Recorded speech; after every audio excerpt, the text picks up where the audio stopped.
రాష్ట్రాన్ని వణికిస్తున్న మోంతా తుఫాన్ ఏదైతే ఉందో ఇది దాదాపు చివరి దశకు చేరుకుందని చెప్పాలి. కానీ ఈ చివరి దశే అసలైన డేంజర్ బెల్స్ మోగించే దశ కాబట్టి, ఎందుకంటే ఏ తుఫాన్ అయినా తీరం దాటేప్పుడు దాని ఉధృత రూపాన్ని భూభాగం మీద చూపిస్తుంది కాబట్టి 28 మంగళవారం ఈ రోజు రాత్రి మోంతా తుఫాన్ తీరం దాటపోతుంది. అయితే మనకి తాజాగా ఉన్న అప్డేట్ ఏంటంటే కాకినాడ మచిలీపట్నం తీరాల మధ్య ఈ తుఫాన్ తీరం దాటపోతుందని చెప్పేసి ఐఎండీ అంచనా వేసింది.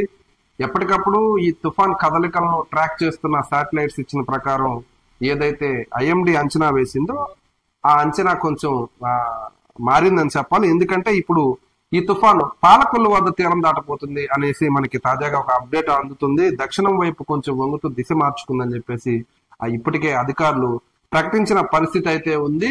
కానీ ఎక్కడ తీరం దాటినా కూడా ఆంధ్రప్రదేశ్ తీరం మొత్తం కూడా ఈ తుఫాను విరుచుకుపడి నష్టాన్ని కలిగిస్తుంది అనేది అయితే మాత్రం ఇప్పటి వరకు మనకున్న అప్డేట్ అయితే పశ్చిమ మధ్య బంగాళాఖాతంలో ఏర్పడిన ఆ తీవ్రమైన తుఫాన్ గా రూపాంతరం చెందిన మోంతా తుఫాన్ ప్రస్తుతానికి మచిలీపట్నంకి దక్షిణ ఆగ్నేయంగా 160 కిలోమీటర్లు, అదేవిధంగా కాకినాడ తీరానికి దక్షిణ ఆగ్నేయంగా 240 కిలోమీటర్ల దూరంలో, అదేవిధంగా విశాఖపట్నానికి 320 కిలోమీటర్ల దూరంలో సముద్రంలో కదులుతూ ఉన్న ఈ తుఫాను గంటకు 12 కిలోమీటర్ల వేగంతో తీరం వైపు పయనిస్తూ ఉంది. అయితే తీరాన్ని తాకే సమయంలో తీరం వెంబడి 90 నుంచి 100 కిలోమీటర్లతో ఈదురుగాలులు వీచే ప్రమాదం ఉందని చెప్పేసి ఇప్పటికే మనం హెచ్చరికల్లో చూస్తున్నాం. అయితే నెల్లూరు జిల్లాలో చూస్తే 30 నుంచి 40 కిలోమీటర్ల వేగంతో ఇప్పటికే ఈదురు గాలులు వీస్తున్నాయి.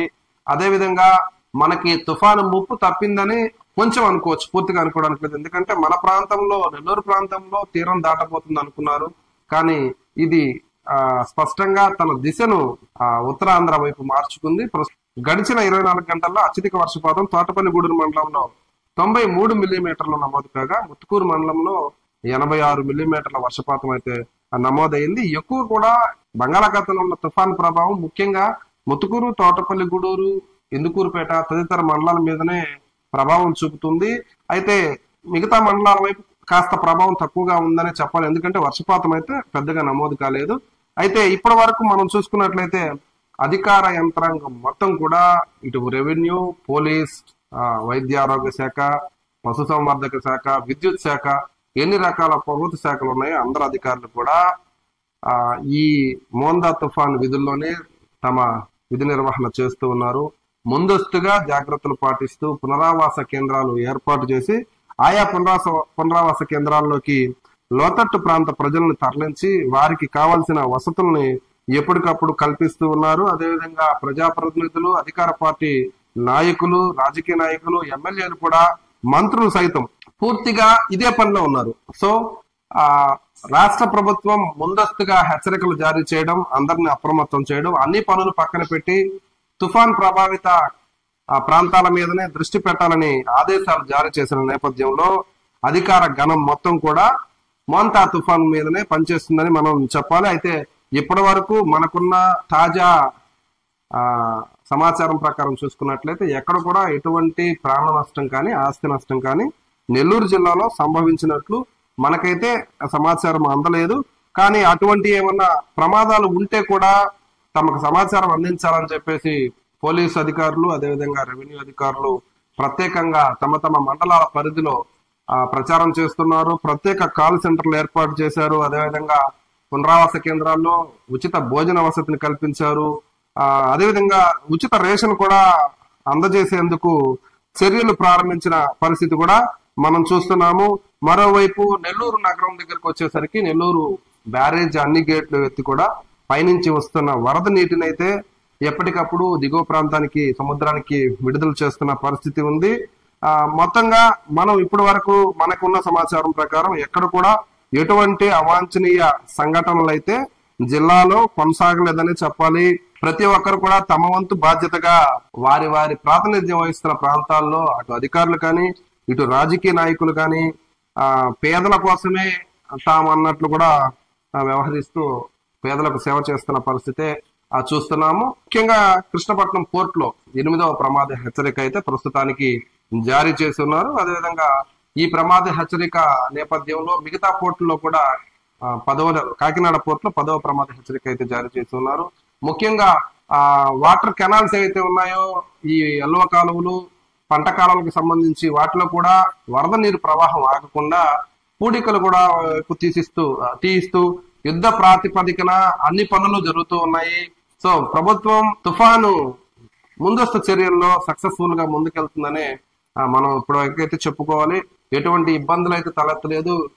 విద్యుత్ సరఫరాలో కూడా ఎటువంటి అంతరాయం లేకుండా ఎప్పటికప్పుడు జరుగుతుంది. ఎందుకంటే గాలుల వేగం తక్కువ ఉంది కాబట్టి విద్యుత్ సరఫరా కూడా అంతరాయం జరగలేదు.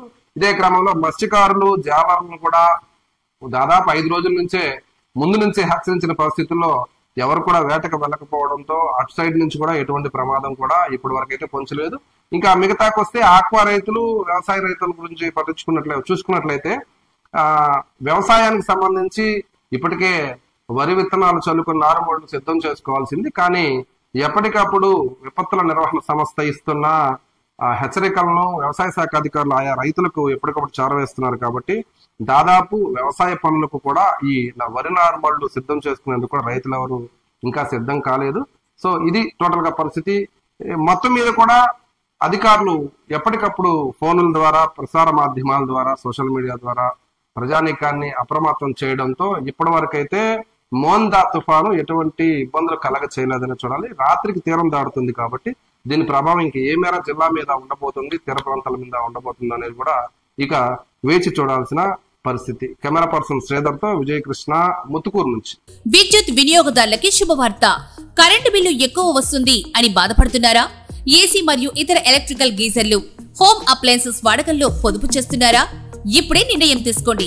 కేంద్ర రాష్ట్ర ప్రభుత్వాలు పీఎం సూర్యఘర్ పథకం ద్వారా 78,000 సబ్సిడీతో మరియు వినియోగదారులకు తక్కువ ఖర్చుతోనే బ్యాంక్ లోన్ సదుపాయం, తక్కువ 65 పైసల వడ్డీతో మీరు కట్టే కరెంటు బిల్లు బ్యాంకు ఈఎంఐ కట్టే విధంగా ప్రముఖ కంపెనీలు టాటా, అదానీ, వ్యారీ, సోలార్ 25 సంవత్సరాల కంపెనీ వారంటీతో ఉచిత డాక్యుమెంట్ ఛార్జీలతో మా సిబ్బంది ద్వారా నిర్ణీత సమయంలో సమకూర్చబడును. కనుక ప్రతి ఒక్కరూ ఈ అవకాశాన్ని సద్వినియోగం చేసుకోండి.